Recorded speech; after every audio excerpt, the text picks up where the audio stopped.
Bismillahirrahmanirrahim. Assalamualaikum warahmatullahi wabarakatuh. Apa kabar ayahanda dan bunda? Alhamdulillah, kita masih diberi kesempatan oleh Allah untuk berbagi informasi.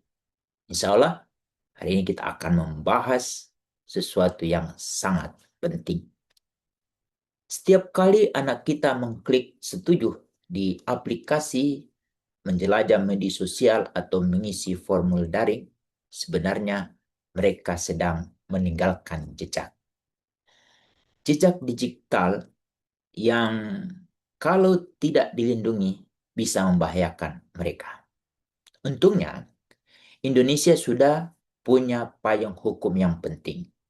Undang-Undang Nomor 27 Tahun 2022 tentang Pelindungan Data Pribadi. Undang-undang ini berlaku untuk semua warga negara, termasuk anak-anak dan remaja. Dan perlu diketahui, undang-undang ini akan berlaku penuh mulai 17 Oktober 2024. Artinya sudah kita lewati. Setiap data pribadi anak akan mendapatkan perlindungan hukum yang lebih kuat.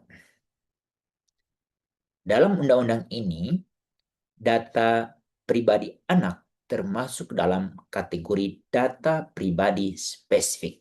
Itu artinya wajib dilindungi secara ekstra, harus ada persetujuan yang jelas, harus ada transparansi penggunaannya.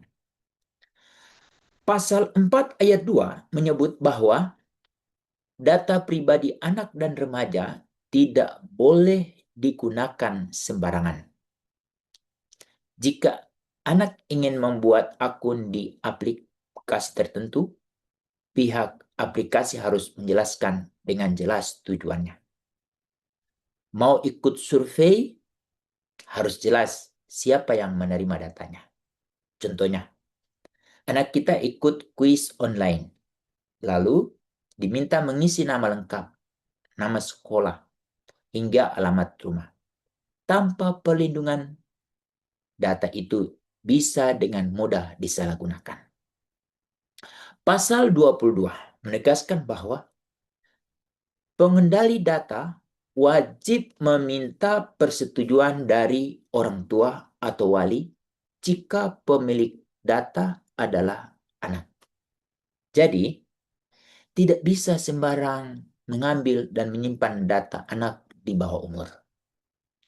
Jika sampai terjadi kebocoran data dan atau penyalahgunaan, misalnya dikirim ke pihak ketiga tanpa izin, maka pasal 57 sampai 60 memberikan sanksi administratif, mulai dari teguran, penghentian, pemrosesan data, hingga denda miliaran rupiah.